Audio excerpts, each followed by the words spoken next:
What an amazing day filled with incredible ideas.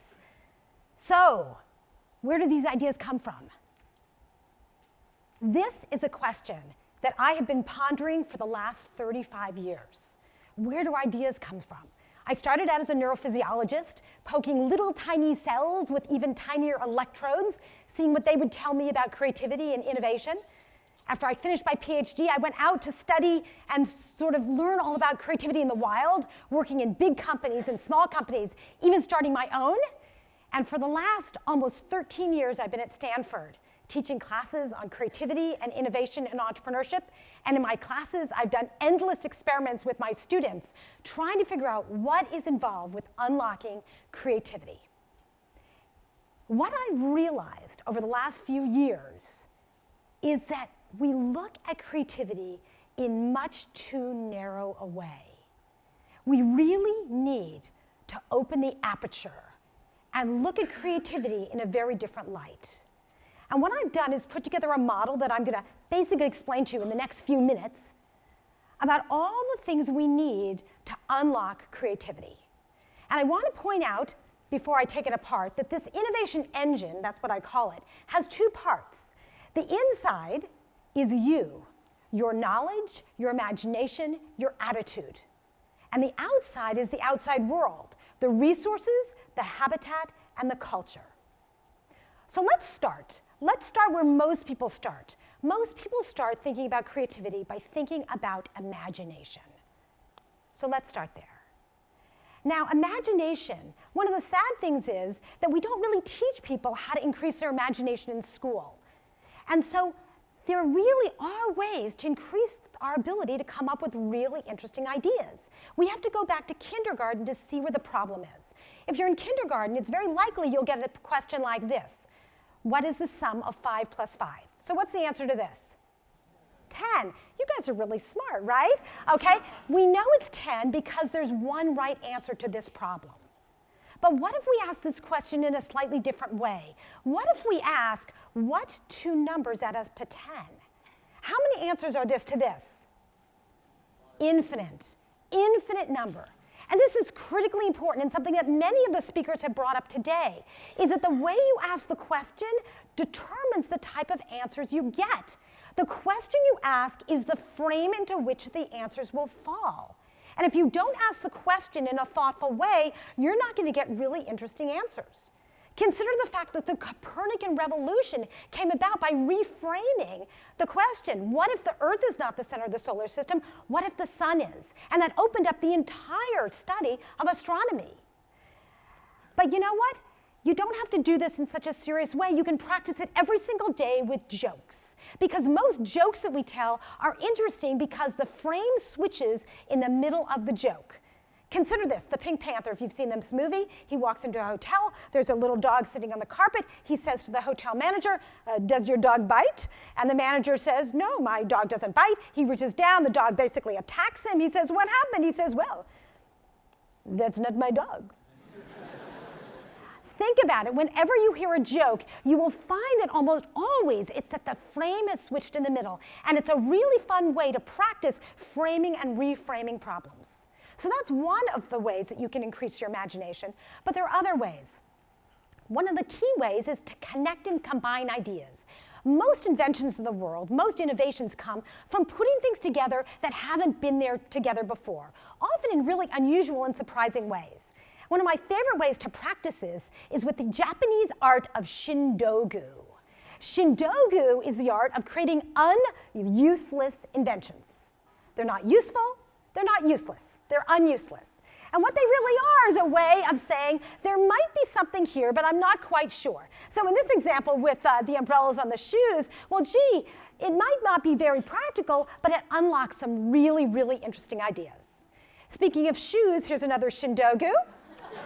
Okay, little dustpans. Again, it might not be practical, but you know what? There's an interesting idea there. Again, you can use jokes for inspiration every single day. One of my favorite things, whenever I get the New Yorker, and I'm sure anyone who reads the New Yorker knows, the first thing you do is you open up the back cover and you look at the cartoon caption contest. The cartoon caption contest always puts things together that are not obvious, often things that are out of scale or things that would be very, very surprising to have in the same frame. And your job is to come up with a really creative way to connect these things in really interesting and surprising ways. So here's the caption for this cartoon. It is, we'll start you out here, then give you more responsibilities as you gain experience. Now, of course, you could come up with an endless number of other solutions.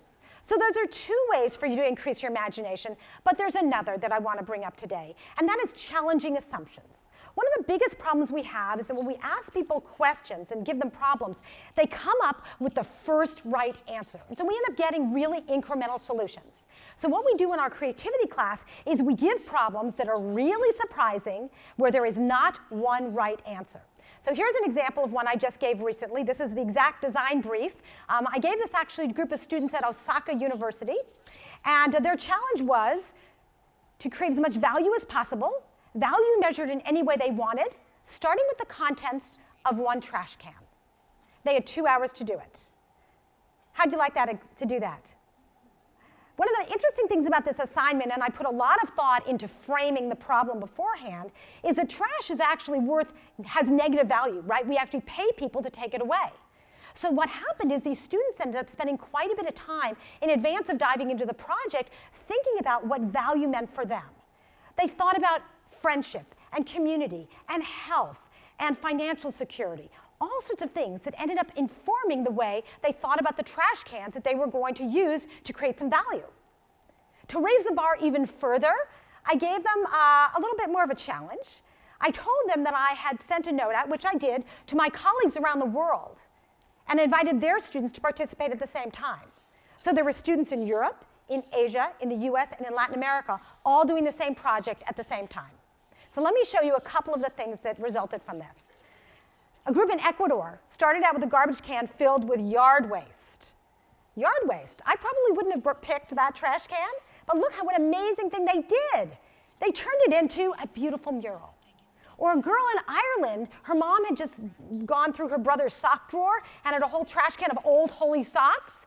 You know what she did? They were all different colors, black, white, gray. She cut them up, sewed them together, and made this sweater. Pretty cool. I hope some of you will go through your sock drawers later today.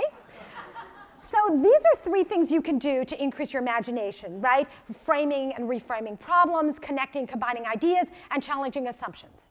But unfortunately, this is not enough. You need to look at the other pieces of the innovation engine. And one of the next pieces on the inside is your knowledge. Your knowledge is the toolbox for your imagination. Today we heard all about medical breakthroughs and about autonomous vehicles. And why? How could they make this? These folks needed a depth of knowledge about medicine or about engineering to bring these ideas to life. Now, of course, you can learn things by going to school, by reading books. But one of the most powerful ways to learn things and to gain knowledge is by paying attention. Most of us do not pay attention to the world around us. Not only do we miss opportunities to see problems we can solve, but we also miss the solutions that might be in front of us. And one of my favorite ways to teach students this is to send them out into locations they've been to many times before and get them to look at them with fresh eyes. But I'm not the only one who does this. I want to tell you a quick story about a friend of mine, Bob Seelig, who's a professor here at Stanford, who taught a Stanford sophomore seminar for 2 weeks, and it was called the Stanford Safari. And the students basically over 2 weeks acted as if they were naturalists, as if they were just like Darwin and the Galapagos, but they were on the Stanford campus. And they talked to everyone they could to give a different point of view and perspective about Stanford, from the groundskeepers and the pest controller to the librarians and the organists and all the living Stanford presidents. They walked away not just with a deep understanding of Stanford, but an incredible appreciation for how important it is to pay attention. But imagination and knowledge are not enough. Every person needs to have the attitude, the mindset, the motivation, the drive to solve the problems they're going to solve. If you don't have that drive and that motivation, you're not going to connect and combine ideas. You're not going to reframe problems. You're not going to challenge assumptions and go beyond the first right answer. Most people, unfortunately, view themselves as puzzle builders. They basically see themselves as having a very defined task And their job is to get all the pieces and put them together to reach that goal. But what happens? If you're a puzzle builder and you're missing one or two pieces, what happens? You can't reach your goal. True innovators, true entrepreneurs actually see themselves as quilt makers. They basically take all the resources they have around them. They leverage the things, even the garbage can, right? They leverage the materials they have that are available to them and create something that is surprising and really fascinating. This is incredibly important. We have to view ourselves as those who can leverage the resources we have around us to really make amazing things happen. So this is our internal combustion engine for creativity. Our knowledge is a toolbox for our creativity. Our imagination is the catalyst for the transformation of that knowledge into new ideas. And our attitude is the spark that gets this going. But unfortunately, that's not enough. And it's one of the reasons why there are so many amazingly creative people who are basically not living up to their creative potential, because they're not in environments that foster and stimulate and encourage this type of innovation. So we have to look at the outside of the innovation engine. Let's start first by looking at habitats. Now, habitats include several things. It's certainly the people you work with. It's the rules. It's the rewards. It's the constraints. It's the incentives. But even more than that, it's the physical space. Consider the fact that when we're little, when we're kids, we go to kindergartens. They're stimulating environments. You walk in, you know it's a place you're supposed to be creative. It's colorful. There are a lot of manipulatives. The room is very flexible. But unfortunately, you graduate from this type of environment, and you get to go study somewhere like this. The chairs are lined up in rows and columns. They're bolted to the floor. And if you talk to anybody, you get in trouble. I have to tell you, I spent my entire growing up writing silence is golden, okay? And the fact is, we then get very upset because the students, they're just not so creative anymore, and everyone laments that. And then they are successful in this environment, and they go off to this environment where they work. And I know why you're laughing, because it's all too familiar. These type of offices were designed to be like prisons. And unfortunately, what happens is we again get very frustrated that the people who are working in these type of environments are not very creative. The thing is, the space we're in tells a story. Every space is the stage on which we play off our life. And it tells us what role we play, how we should act. I'm fortunate enough to teach at the D School, and these are actually some pictures from my class. Now, it might look like the kids are back in kindergarten. They're actually working on a very sophisticated problem here, as are the students in this picture.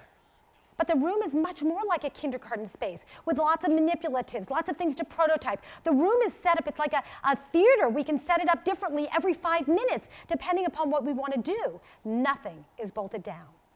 Really innovative firms know this as well. This is a picture from Google in Zurich. This is a picture from Pixar. These are not frivolous, because these are messages that the company is giving to the employees that's saying innovation, creativity, and playfulness are valued here. But this is not enough. We also have to think about the resources we have in our environment. And resources come in so many different flavors. Unfortunately, we think of resources as things like money. And money is a fabulous resource. We certainly benefit from it here at Stanford and Silicon Valley, but it's one of many resources that we have available to us. We need to look at the natural resources. We have to look at the processes we put in place. We have to look at the cultures we build. Unfortunately, I get a chance to see this happening in different places of the world. I was up in northern Chile recently, and it was absolutely spectacularly gorgeous up in the north of Chile. The beach was endless. It's a 3,000-mile beach, and the Andes are there. And I said to the people in this town of Antofagasta, gee, what's really getting in the way of your success? And this man said to me, well, it's a really horrible environment. I said, really? Did you look outside? Because they didn't see, they were trying to replicate the resources someone had somewhere else, as opposed to seeing the resources they already had. So here, picture of this city, think of the culture there. Culture is important. Culture is the last piece of the innovation engine. Culture is like the background music of any community, of any organization, of every team, of every family. And I'm going to play you 2 video clips to demonstrate this. Think of the music in these video clips as the culture in each of these scenes. I'm going to play the same clip twice. This is a clip from 1919 Coca-Cola bottling factory, okay? And I want you to think about how you feel, whether you would want to be there, and what you think is in those bottles.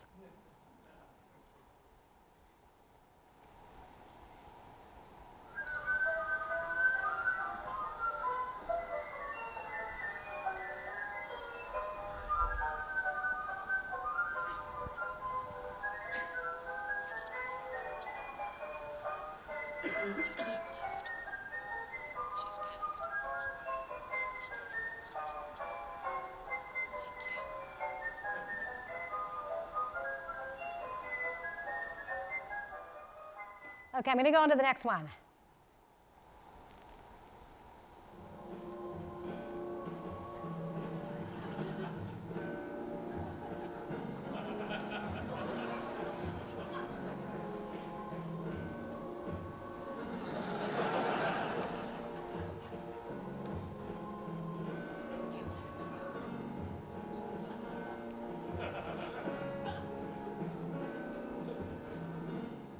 Okay, you got the point, right?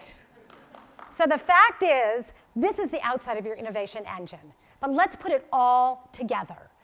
Now you might say, okay, Tina, that's really interesting, but how come you have this fancy Mobius strip here? You could have just had an inside and outside. But it's a Mobius strip because the inside and the outside are completely woven together, and nothing can be looked at in isolation. Let me show you how. Imagination and habitat are parallel here, because the habitats we build are the external manifestation of our imagination. If you can't imagine it, you can't build it. And in addition, the habitats we build directly affect our imagination, the way we think, the way we feel, the way we act. This is also true with knowledge and resources. The more we know, the more resources we can unlock. And the more the type of resources we have determine what we know, right? The more we know about fishing, the more fish we're going to catch. The more fish we have in our environment, the more likely we know about fishing. This is also true with attitude and culture. Culture is the collective attitudes of the community, and the culture clearly affects how each of us thinks. The wonderful thing, though, is this Mobius strip of the innovation engine is so powerful that you can start anywhere. If you're the manager of an organization, you can think about the culture and set the culture. You can build habitats that stimulate the imagination. If you're an individual, you can start by building your base of knowledge. You can start with a passion and attitude that you're going to solve a problem. You can start anywhere to get this innovation going. The most important thing is that everyone has the key to their innovation engine. It's up to them to turn it. Thank you.